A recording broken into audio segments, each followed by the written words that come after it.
चमचमीत दोडक्याची भाजी करण्यासाठी 1/2 किलो दोडके आधी साल काढून घेतलं, नंतर त्याला मधून वांग्याप्रमाणे चिरून घेतलंय।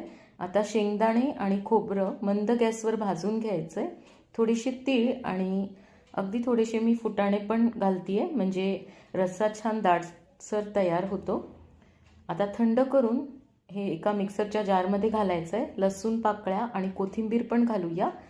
तर हे असं वाटण तयार झालंय। यामध्ये आता हळद, तिखट, मीठ, धणे जिरे पूड आणि कांदा लसूण मसाला घातला आहे। थोडंसं शेवटी तेल पण घालायचंय। तर असं चटणीप्रमाणे पोळी भाकरीसोबत नुसतं खायला पण हे खूप छान लागतं। आता दोडक्यात भरून घेऊया।